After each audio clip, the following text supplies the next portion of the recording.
bought the Como Roundhouse in 2002. I was on a concert tour with the Aries Brass Quintet because that's what I do. I play tuba. The Aries Brass Quintet has toured all of Europe, Russia, Japan, Central and South America, but we also used to do quite a bit of touring in Colorado.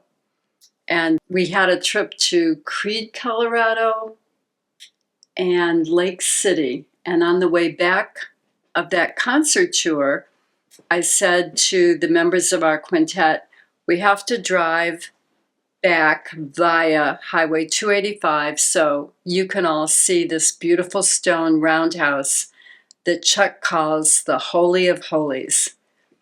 So we got to Como and we pulled up in front of the Como Roundhouse, and there was a for sale sign and a phone number, which I immediately wrote down, and I said to all my friends, I've got to go home and I've got to tell Chuck about this, but I don't know that I should because Chuck's going to want to look into this because this is maybe his favorite building in all of Colorado.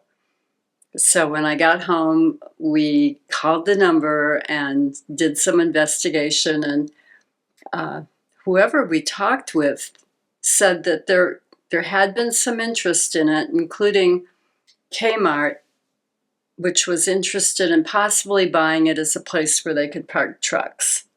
And Chuck and I immediately thought, well, that can't happen. That just can't happen. So we bought the Como Roundhouse.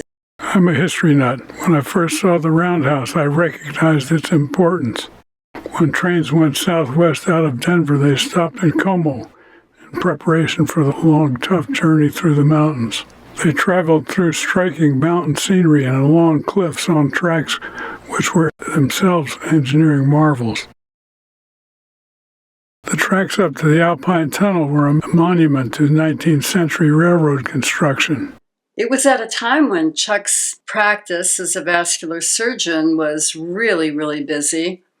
I was working full-time for the Denver Brass and teaching at the University of Denver and managing the houses that we had restored in our neighborhood. They became rental properties, so I was managing that, and we were just too busy to do anything, so we just held the property and protected it that way up until 2016 when we were finally able to start a nonprofit organization that could address turning the Roundhouse into a museum, and an interactive museum at that, a place where people could come and actually see turn-of-the-century railroading in action. What really jump-started the restoration of the Roundhouse was when Kathy fell in love with Klondike Kate.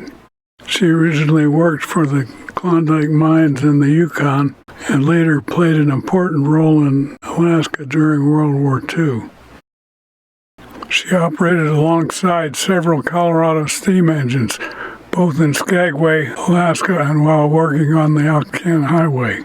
She has now found her forever home in Como, Colorado. The South Park Rail Society was established in 2016, and from that time until now, 2023, a whole lot's been happening at the Como Roundhouse. And we've got lots and lots of volunteers who are enthusiastic and dedicated, and all kinds of wonderful things. It's hard to believe that such a small town, we have remarkable volunteers in Como. Believe it or not, there were 25 trains a day running through Como. The locals are just starting to get used to the sounds of a steam engine again, and they love it. Every time I visit the train in Como, I'm greeted there by highly skilled volunteers. It seems like the volunteers appear whenever their particular trade is needed. We have a remarkable collection of volunteers who not only have the skills but are willing and able, anything that's needed. We're real excited about the future of the whole Como rail complex. There's just so much there that people are going to love and really get a lot out of interacting with. As we continue our progress, there will be more and more train whistles in Como. Como will become a place where narrow gauge rail fans come to worship. Well, I think the question is, where do we go from here with our exciting project in Como?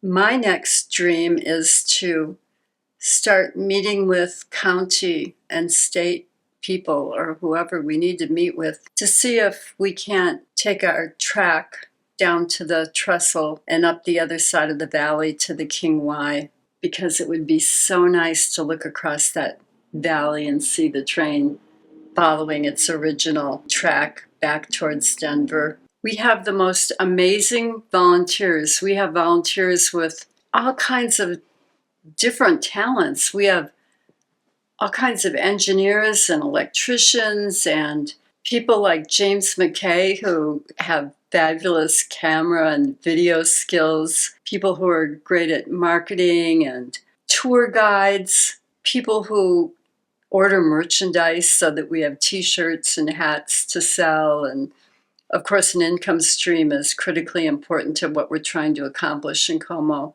We have a magnificent website now and just people who bent over backwards and have almost made it a full-time job in retirement to make sure that the Como project is successful. It's really exciting. Oh, and the best part, they're all really fun, incredible people who've become really close friends of ours. So I have fun just going to Como. I get excited about seeing our friends and talking railroad and hanging out around a campfire at night with some good food and tasty beverages. Part of our dream for Como is that one day the railroad complex and the depot and the hotel will all be united into one property and owned and managed by a nonprofit so that it can really be a destination. People can come there, spend a night in the hotel, just really have time to immerse themselves in everything that we have to offer on the campus. That's the dream, and we're working to see if that can become a reality.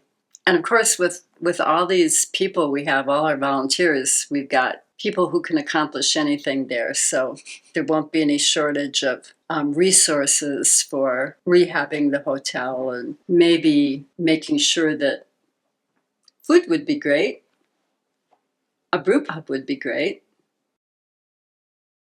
It won't be long before we have Kate running again, better than ever.